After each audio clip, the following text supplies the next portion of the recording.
নমস্কার বন্ধুরা, মিতার রন্ধনশালায় সকলকে স্বাগত। আজকে নিরামিষ থালির রেসিপি আপনাদের সঙ্গে শেয়ার করব।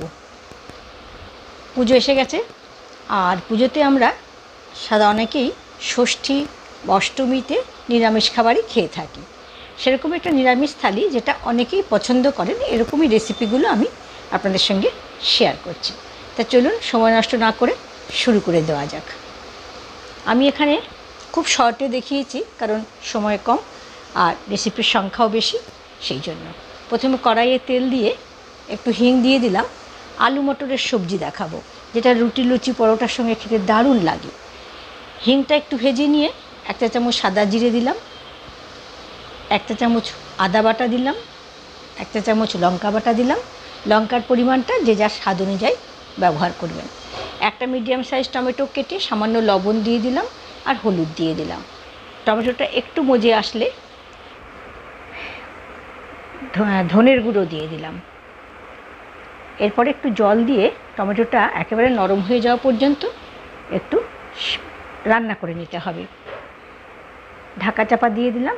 2 মিনিট লাগবে, বেশিক্ষণ সময় লাগে না। মিডিয়াম ফ্লেমে টমেটো নরম হতে 2 মিনিট পরে টমেটোটা নরম হয়ে এলে কিছু কড়াইশুঁটি দিয়ে দিলাম। এখানে আমি ফ্রোজেন কড়াইশুঁটি ব্যবহার করেছি।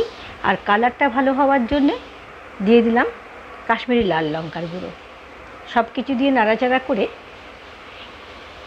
5টা আমি মিডিয়াম সাইজ আলু নিয়েছিলাম, সেদ্ধ করে নিয়েছি। সেটা একটু ভাঙা ভাঙা করে মশলাটার মধ্যে দিয়ে দিলাম। আর স্বাদ মতো লবণ দিলাম আর আমচুর পাউডার দিয়ে দিলাম। একটু স্বাদটা টকটক হলে খেতে দারুণ লাগে। জল দিয়ে দিলাম পরিমাণ মতো। 2 থেকে 3 মিনিট ফুটিয়ে নেব। আর নামাবার আগে ধনেপাতা দিয়ে নামিয়ে নেব। হয়ে গেল আলু মটরের সবজি। এরপরে একটা মশলা তৈরি করে নেব। হলুদ, জিরে, ধনে আর একটু কাশ্মীরি লাল লঙ্কার গুঁড়ো দিয়ে 1 চিমটে গরম মশলা গুঁড়ো আর আদা আর কাঁচা লঙ্কার পেস্ট 1 চা চামচ। খুবই অল্প করে ছানার ডালনা রান্না করব। জল দিয়ে একটা পেস্ট তৈরি করে রাখলাম। এবারে সবজি দিয়ে মুগের ডাল করব। সেই জন্য ছোট ছোট পিস করে কপি কতগুলো কেটে দিয়েছি। হালকা ভাপিয়ে একটু লাল করে ভেজে তুলে রাখলাম। এরপরে গাজরের কুচি কিছু পাতলা পাতলা পিস করে কেটে ভেজে নিলাম। এবারে প্রয়োজন মতো মুগ ডাল শুকনো কড়াইয়ে ভেজে নিলাম। মুগ ডালটা হালকা লাল করে ভেজে নিলাম। তারপরে কুকারে ডাল আর খানিকটা পরিমাণ জল দিয়ে সঙ্গে সামান্য লবণ আর তেল দিয়ে বসিয়ে 2টো সিটি লাগবে আমাদের এখানকার জলে ডাল সেদ্ধ হতে। ফোড়নের জন্য দিয়ে দিলাম 2টো তেজপাতা, 2টো শুকনো লঙ্কা আর কিছু নারকেল কুচি আমি এখানে ভেজে নিচ্ছি। আদা পেস্ট দিয়ে দিলাম আর একটু জিরে ফোড়নে দিয়ে দিলাম। সব কিছু দিয়ে নেড়েচেড়ে ভেজে নিচ্ছি। এবার একটু জিরে গুঁড়োও দিলাম, সেটা দিয়েও নেড়ে ভেজে নিচ্ছি। এবারে ফোটানো ডালটা দিয়ে দিলাম, মানে সেদ্ধ করে নেওয়া ডালটা দিলাম আর সঙ্গে সবজিগুলো দিলাম। কয়েকটা কিশমিশও দিয়ে দিলাম। 2-3 মিনিট ফুটিয়ে নেব।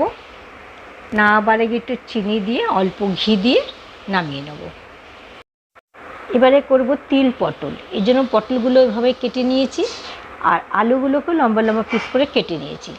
পটলগুলোর খোসাটা ওরকমভাবে ছাড়িয়ে নিয়ে গাগুলো একটু চিড়ে চিড়ে দিচ্ছি, যাতে তাড়াতাড়ি করে ভাজা হয়ে যায়, তেল মশলাগুলো ঢুকতে পারে।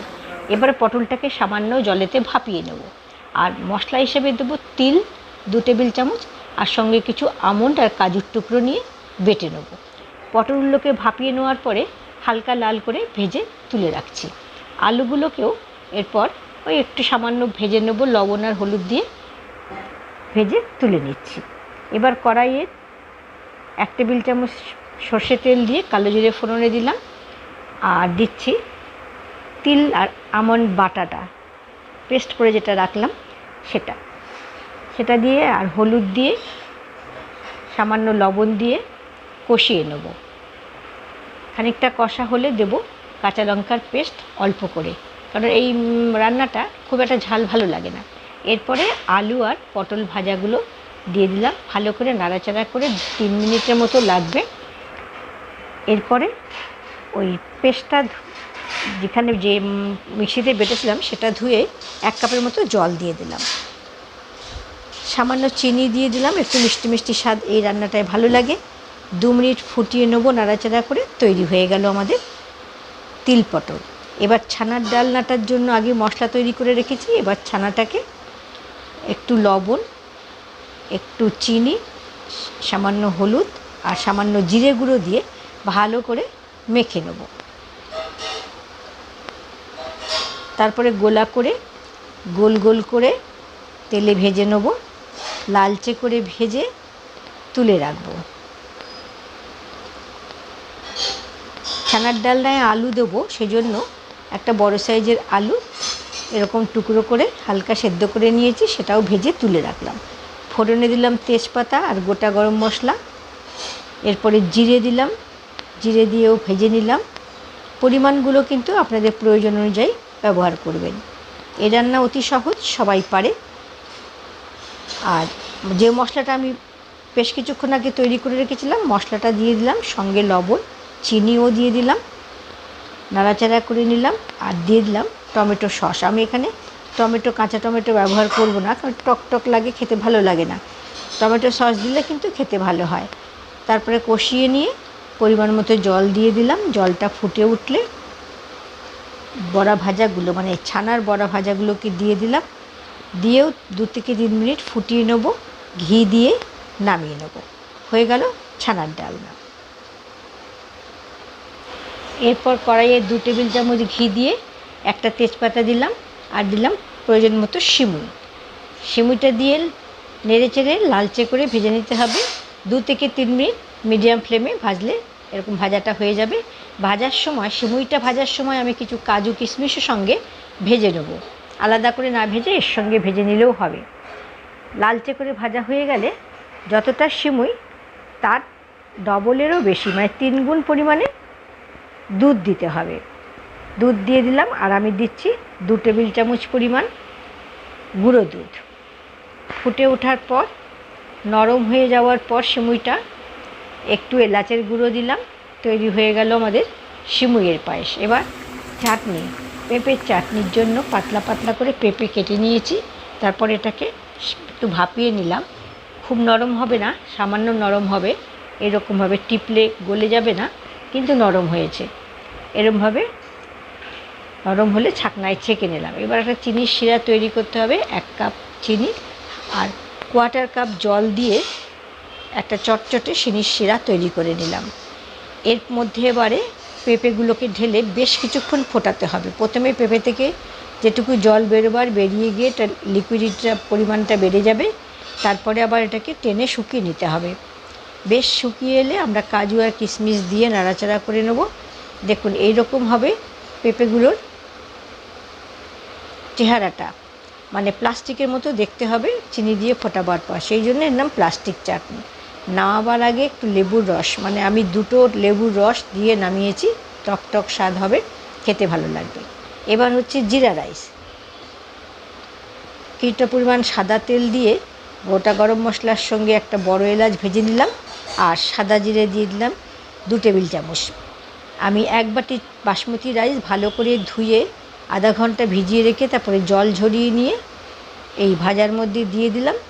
সঙ্গে দিলাম 1 চা চামচ পরিমাণ লবণ বা স্বাদ অনুযায়ী লবণ দিয়ে নেড়েচেড়ে, সাদাই থাকবে, লাল যেন না হয় সেভাবে ভেজে নিলাম। মানে চালের রঙটা একটু সাদা সাদা হয়ে যাবে। আর 1 বাটি চাল হলে 2 বাটি জল।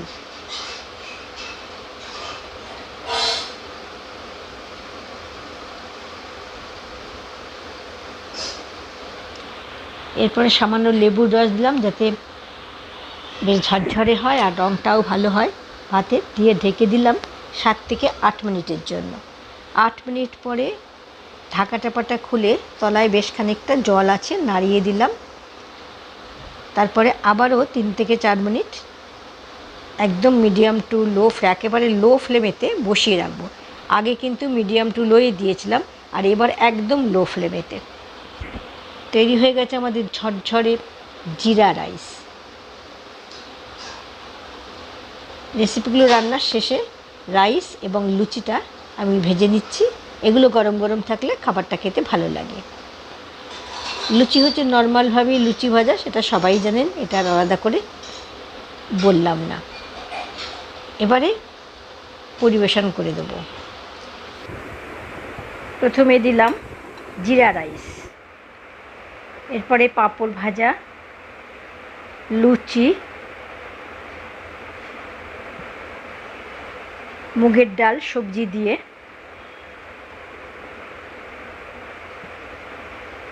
তিল পটল, ছানার ডালনা, আলু মটরের সবজি,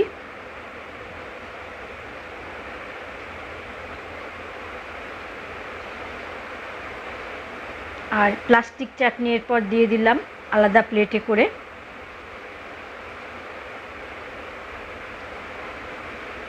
আর দিলাম কাঁচাগোল্লা। কাঁচাগোল্লার রেসিপি আমি কয়েকদিন আগেই আমার এই চ্যানেলেই দিয়েছি, কাইন্ডলি চেক করে নেবেন। আর দিলাম সিমুইয়ের পায়েস। একটা পুদিনা পাতা উপর থেকে সাজিয়ে দিলাম জিরা রাইসের ওপরে, আর দিলাম 1 গ্লাস জল। এই হলো আমার নিরামিষ থালির রেসিপি। আর একটা কথা বলে রাখি, অনেকগুলো রেসিপি আমার চ্যানেলে এর আগে আমি দিয়েছি। আমি রেসিপিগুলোর লিঙ্ক ডেসক্রিপশান বক্সে দিয়ে দেব, চাইলে আপনারা দেখে নিতে পারেন। আমার এই রেসিপিগুলোর মধ্যে কোন রেসিপিটি আপনাদের ভালো লাগলো সেটা কমেন্ট করে অতি অবশ্যই জানাবেন। ভিডিওটা ভালো লাগলে ভিডিওটাতে অতি অবশ্যই একটা লাইক দেবেন। আর চ্যানেলে নতুন বন্ধু হয়ে থাকলে চ্যানেলটিকে সাবস্ক্রাইব করে বেল আইকনটাকে প্রেস করে অল নোটিফিকেশানটিকে অন করে নেওয়ার অনুরোধ রইল। তাহলে পরবর্তী আমি যত ভিডিও আপলোড করব আপনার কাছে নোটিফিকেশান পৌঁছে যাবে। আজকের মতো এই পর্যন্তই। সবাই ভালো থাকবেন, সুস্থ থাকবেন। দেখা হবে নতুন রেসিপি নিয়ে পরবর্তী ভিডিওতে। ধন্যবাদ।